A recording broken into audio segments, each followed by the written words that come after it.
Hey, I'm CDOT, and welcome to what should be the first video in a series going over a few of the more obscure and overlooked aspects of the Elder Scrolls lore. Today, we're going to be taking a look at a few of the lesser-known artifacts of Tamriel. Artifacts have appeared and disappeared throughout Tamriel's history, possessing powerful enchantments that significantly enhance their bearer's combat abilities or simply being items of immense historical importance. There are, of course, the well-known and famous ones, like the Daedric artifacts and the ones mentioned in books such as Tamrielic lore.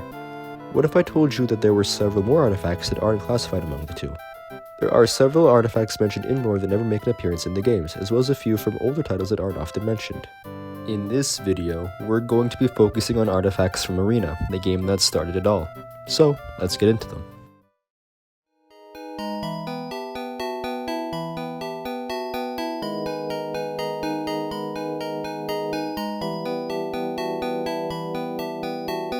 Several of the artifacts that appear in later Elder Scrolls games, such as Uriel's Bow, the Augment Finium, and the Skeleton Key, among many others, actually made their first appearance in Arena.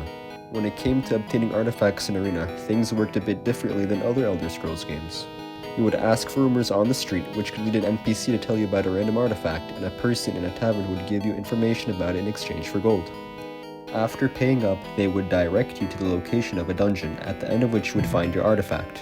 All but one of the artifacts in Arena make a return in future games, being King Orgnum's Coffer.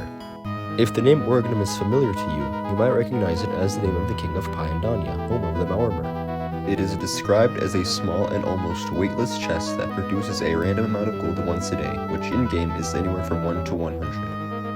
It is said that King Orgnum lost this coffer during the War of the Isle in a naval battle against Antiochus Septim, after which Pyandania stopped being a world power due to being unable to finance itself as well as it could before.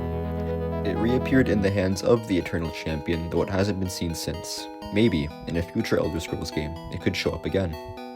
Just a quick side note, all this info actually comes from the Arena game manual itself, meaning that even some deeper aspects of the lore, like Pyandania, existed in the Elder Scrolls from the very beginning, and weren't just tacked on later. King Orgnum's Coffer was an optional artifact, but there were a few more that were an integral part of the game's story. There is, of course, the Staff of Chaos, but there is also its counterpart, the Jewel of Fire.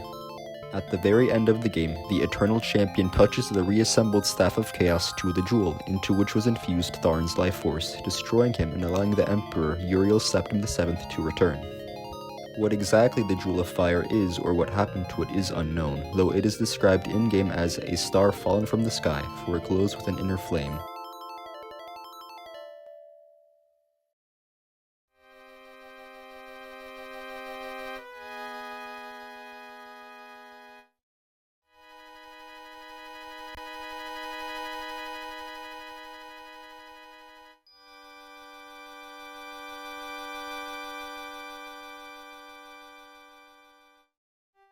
Before getting to that point in the game, however, there are two more artifacts the Eternal Champion will come across, the Anvil of Mithas and the Hammer of Gharen.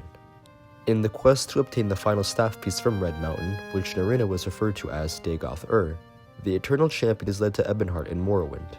There, the ruler, King Kasich, explains that he is in possession of the Anvil of Mithas, who was the greatest of the dwarven blacksmiths. In order to reveal a possible entrance into Dagoth-Ur, he asks the Eternal Champion to retrieve the Hammer of Gharen from the fort of Blackgate. The Hammer of Gharen was forged by a dwarf known as Gharen, and is the only hammer strong enough to not break when used upon the Anvil of Mithas. When the hammer strikes against the anvil, it is said to produce a tune that would reveal the location of the entrance into the mines underneath Dagoth-Ur. The Eternal Champion retrieved the Hammer of Gharen, whereupon King Kasich struck it against the anvil and revealed the location. The two artifacts are believed to have remained in Ebonheart ever since and have never been mentioned since Arena. This whole thing raises a ton of questions. First off, who were Mithas and Gharen? They were supposedly great Dwemer craftsmen, but they were never mentioned ever again in any of the lore. Perhaps they assisted Khagrenach in the creation of Numidium, and their names were simply lost to time after the disappearance of the Dwemer.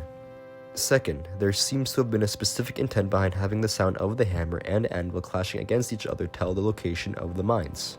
What could have been the point of this? Was it made to conceal the location of the entrance of the mines to outsiders and only revealed to those trusted by the Dwemer?